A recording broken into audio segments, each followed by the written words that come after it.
Ibnu Hajjah dan Imam Baihaqi meriwayatkan hadis an Ali bin Abi Thalib dari Sayyidina Ali bin Abi Thalib radhiyallahu taala anhu qala, beliau berkata, qala Rasulullah sallallahu alaihi wasallam, Rasulullah sallallahu alaihi wasallam bersabda, idza kanat lailatul nisfi min Sya'ban, jika datang malam nisfu Sya'ban, faqumu lailaha, hidupkan malamnya, wasumu naharaha, puasalah siang harinya.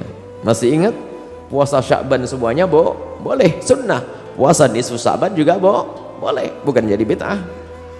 Wa inna Allah ta'ala, sesungguhnya Allah subhanahu wa ta'ala yanzilu fiha, turun li ghurubi syamsi, waktu terbenamnya matahari malam nisfu Sya'ban, ila sama'i dunya, ke langit dunia.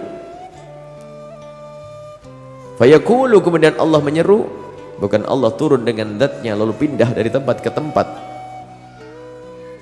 Jadi ini yang turun adalah karunia Allah, rahmat Allah, lalu Allah menyeru, ala min mustaghfirin li fa'aghfiralah, mana yang minta ampun kepadaku akan aku ampuni. Ala min mustarzikin fa'arzuqah, siapa yang minta rezeki akan aku kasih. Ala mubtala, mana yang mendapatkan ujian, sakit, bencana, minta kepadaku, fa'u'afiyahu, akan aku beri kebaikan kepadanya. Ala kada, ala kada, ala kada, maksudnya Allah menyeru, pengen apa kamu. Dan juga hadis yang diriwayatkan oleh Imam Abu Nuaim yang dikatakan sahih oleh Imam Ibnu Hibban juga. Imam At-Tabrani juga meriwayatkan, beliau berkata bahwasanya perawinya adalah thiqat, bisa dipercaya. Dan kalau sudah perawi bisa dipercaya, maka keluarlah hadis sahih, hadis yang bisa diterima, hadis benar.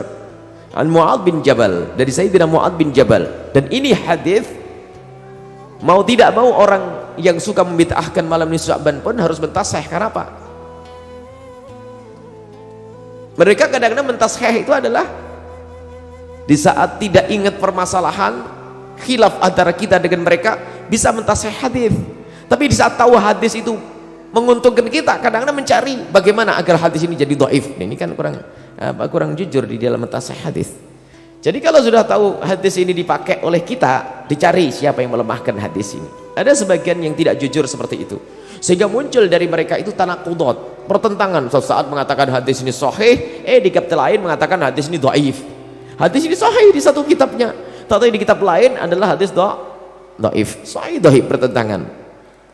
Dan hadis ini dikatakan hadis perawinya adalah thiqat, bisa bersama. Sayyidina Mu'adz bin Jabal, dari Sayyidina Mu'adz bin Jabal anin Nabi sallallahu alaihi wasallam, dari Sayyidina Rasulullah sallallahu alaihi wasallam qala, yattali'ullah tabaraka wa ta'ala ila khalqihi lailatan nisfi min Sya'ban.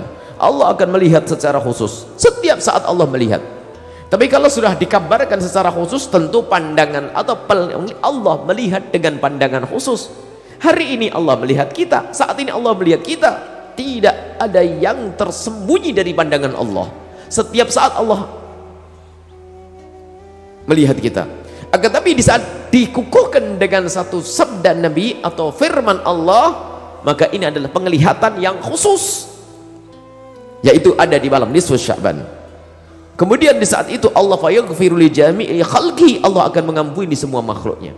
Allah akan mengampuni kita, sehingga ada pengampunan yang diberikan oleh Allah hadiah, cuma-cuma diberikan kepada hambanya tanpa kita minta. Illa li musyrikin, kecuali orang yang menyekutukan Allah tidak akan diampuni oleh Allah subhanahu wa ta'ala. Au musyahin, Allah na'udzubillah, musyahin, orang yang punya kebencian kepada sama. Makanya pangkas kedengkian, pangkas kebencian.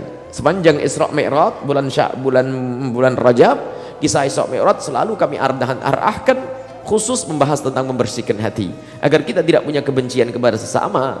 Masih ingat yang kita hadirkan dalam kisah Isra Mi'raj adalah membersihkan hati. Sayyidina Rasulullah yang hatinya sudah bersih, mau Isra Mi'raj dibersihkan. Sayyidina Abu Bakar untuk bisa nerima Isra Mi'raj dengan bersih hati. Dan ilmu solat sendiri ternyata ilmu membersihkan hati.